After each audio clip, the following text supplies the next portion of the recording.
sakhkhara lana hadza wa ma kunna lahu muqrinin wa inna ila rabbina lamunqalibun.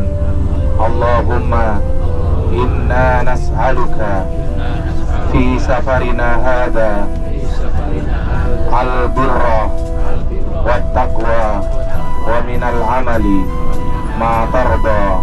Allahumma hawwin alaina safarana hadza wa'fi anna bu'dahu.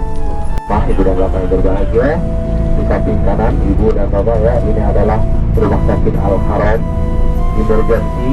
Jadi bagi para jamaah yang sakit tiba-tiba pingsan ataupun sakit di Masjid Nabawi ataupun di hotel.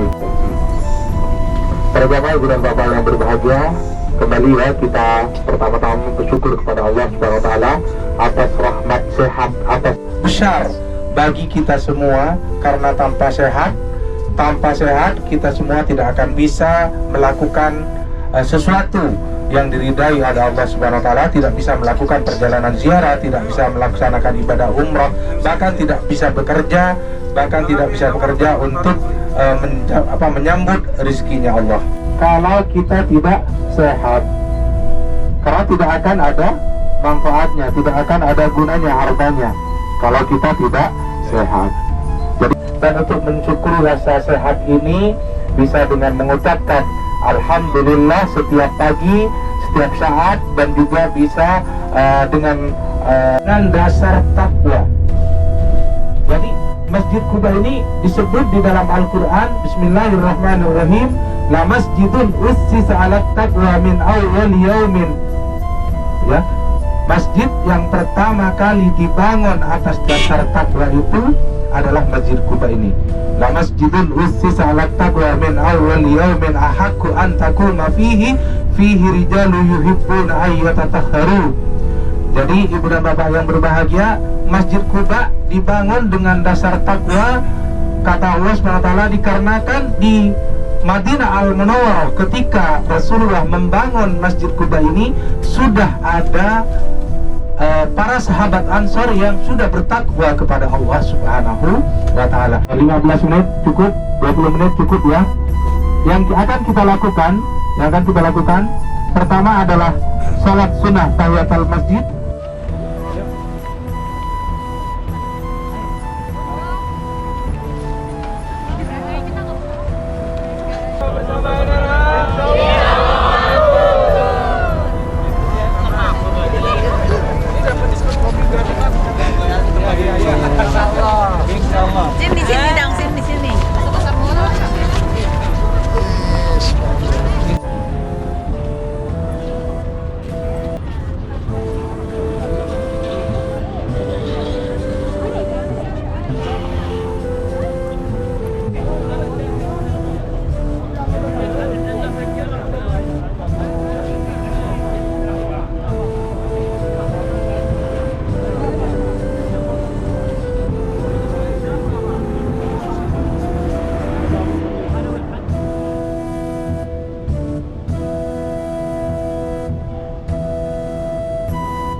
kan saya nggak tahu itu. Bisa kita coba kalau ada yang mau coba nanti. Ada yang mau coba? Kemudian ada kurma sukari. Nanti di sana dikatakan kurma laki-laki katanya. Ya.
Yang antara satu gunung dengan yang lainnya itu saling bersambung, kecuali Jabal Uhud yang tidak bersambung. Kemudian di tempat ini Rasulullah SAW bersama dengan para sahabat yang kurang lebih sebanyak 700 orang, karena 300 orangnya kembali ke kota Madinah, di mana sebelumnya pasukan Rasulullah berjumlah kurang lebih 1000 orang karena mengenduri. Kemudian di bukit kecil di bawah di sana ada namanya Jabal Rumat, tempat terjadinya peperangan Uhud.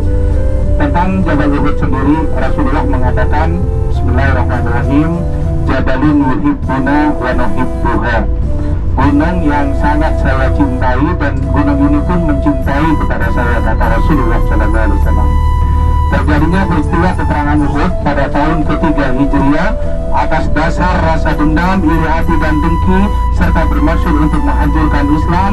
Maka pasukan kafir Quraisy dari Mekah, di dalam riwayat dikatakan kurang lebih sebanyak 3.000 orang bersama dengan para sahabat bermusyawarah di mana kira-kira akan menghadapi pasukan kafir Quraisy ini. Kemudian para sahabat mengusulkan 5 perangnya. Saat itu adalah baginda Nabi Muhammad SAW. Saat itulah Rasulullah ketika sampai di Jabal Uhud, pasukan panah yang ahli memanah untuk naik ke bukit kecil yang ada di Jabal Uhud bernama Jabal Rumat atau bukit panah sebagai benteng pertahanan, dan ini adalah strategi daripada perang Rasulullah SAW. Sehingga pada awal-awal pertempuran, ketika orang-orang kafir Quraisy menyerbu, mereka kemudian dihujani dengan panah. Maka di awal-awal pertempuran ini umat Islam mengalami kemenangan, sehingga orang-orang kafir Quraisy itu kocar kacir dan meninggalkan harta-harta yang mereka bawa. Karena Rasulullah khawatir itu adalah akan menjadi malapetaka bagi panglima Islam, dan pada peperangan Uhud ini masih kafir dan ikut berperang melawan umat Islam. Jadi dengan begitu pasukan Khalid bin Walid memukul mundur pasukan yang ada di atas Jabal Rumat. Sehingga apa yang terjadi pada akhir pertempuran, umat Islam Rasulullah adalah langsung oke, karena yang dipilih pasti sahabat Rasulullah itu pasti adalah orang yang istimewa. Kemudian menikahlah mereka, dan di dalam pertempuran Uhud itu keluarlah Hanzalah ini. Ayahnya pun termasuk sepanjang itu, ya. Itulah Jabal Uhud. Kata Allah SWT di dalam Al-Quran, Bismillahirrahmanirrahim, وَلَا تَحْسَبَنَّ الَّذِينَ كُتِبُوا فِي سَبِيلِ اللَّهِ أَمْوَاتًا بَلْ أَحْيَاءٌ عِندَ رَبِّهِمْ يُرْزَقُونَ, bahwa kamu sekalian janganlah menyangka bahwa orang-orang yang telah meninggal fisabilillah, meninggal di jalan Allah itu mereka telah benar-benar mati, tapi mereka hidup di sisi Allah dan mereka mendapatkan rezeki yang lebih baik daripada ketika mereka masih hidup. Ibu dan bapak sekalian, namun mohon maaf kita tidak naik di sini Pak Bu ya. Halo, kita tidak naik ya di sini ya. Mohon maaf, di sini kita mengucapkannya nanti akan bersalam, ya, bersalam kepada para syuhada Uhud. Kita akan cari parkir. Tapi kita lihat mereka masih hidup. Darah di tubuh mereka itu masih basah, nggak kering, padahal sudah puluhan tahun mereka.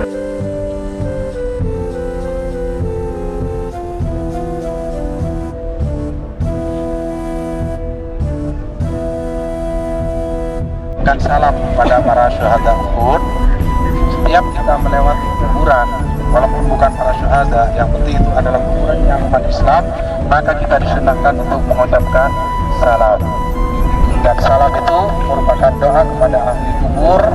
Insya Allah dengan salam itu mereka akan diaganya dan insya Allah akan mendapatkan surganya Allah. Amin ya rabbal alamin.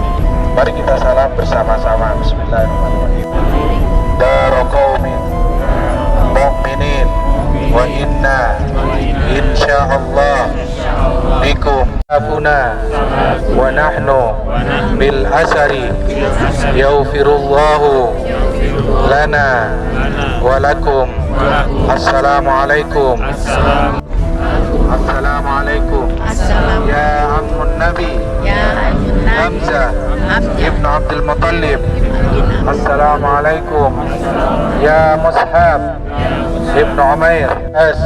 Assalamualaikum warahmatullahi wabarakatuh.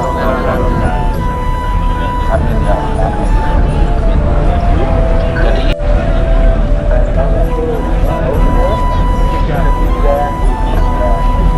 tempatnya Jabal Rumah ini sebanyak 70 orang. Kemudian mereka datang menyerbu dari sebelah sini dan kemudian dihujani dengan panah oleh para pasukan pemanah yang dipimpin pada saat itu adalah Mus'ab bin Umair yang ada di atas Jabal Rumah ini.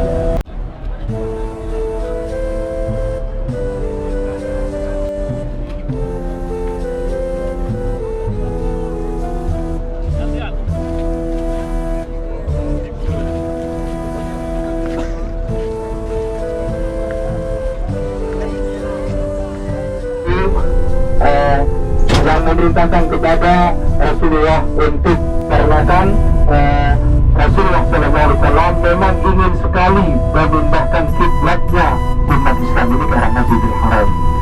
Karena apa? Karena ketika Rasulullah hidup di kota Madinah, seringkali berdampingan akan melanjutkan perjalanan kita ke Masjid Khandaq. Pernah dengar Masjid Khandaq? Belum ya? Nanti kita lihat Masjid Khandaqnya sudah dibangun oleh pemerintah Saudi sangat besar. Dahulunya tempat ini bernama Masjid 7, Masjid Sab'ah. Karena dahulu di tempat ini ada 7 masjid kecil-kecil dan itu merupakan posko-posko perang dalam peperangan Khandaq. Makanya kemudian disebut dengan Masjid Khandaq, ya, karena tempat ini adalah tempat terjadinya peperangan Khandaq. Terjadinya peperangan Khandaq pada tahun ke-5 Hijriah. Hal itu terjadi dipicu oleh rasa tidak puas oleh orang-orang kafir Quraisy di dalam peperangan Uhud karena belum bisa menghancurkan Islam, belum bisa membunuh Rasulullah. Ketika mendengar bahwa Islam di kota Madinah semakin berkembang dengan sangat pesat sekali, kembali mereka bermaksud untuk menghancurkan kota Madinah, menghancurkan Rasulullah. Dan kami ceritakan setelah Nabi di Mekah, ya, di kota Mekah, perjalanan Mekah akan kami ceritakan. Dan Salman pun di sini yang untuk melaksanakan ibadah haji dan umroh. Subhanallah. Maka kita Ibrahim Bapak yang berbahagia, kita yang masih sehat, ya, kita yang masih sehat, kita apa yang dapat kita lakukan di dua tanah suci ini untuk berbakti kepada ayah dan ibu kita. Tempatnya, kemudian ada masjid kecil di atas, ya, itu orang-orang, itu ada kecil juga di bawah, itu adalah posko-poskonya. Sekarang hanya ada tinggal 3, 1, 2.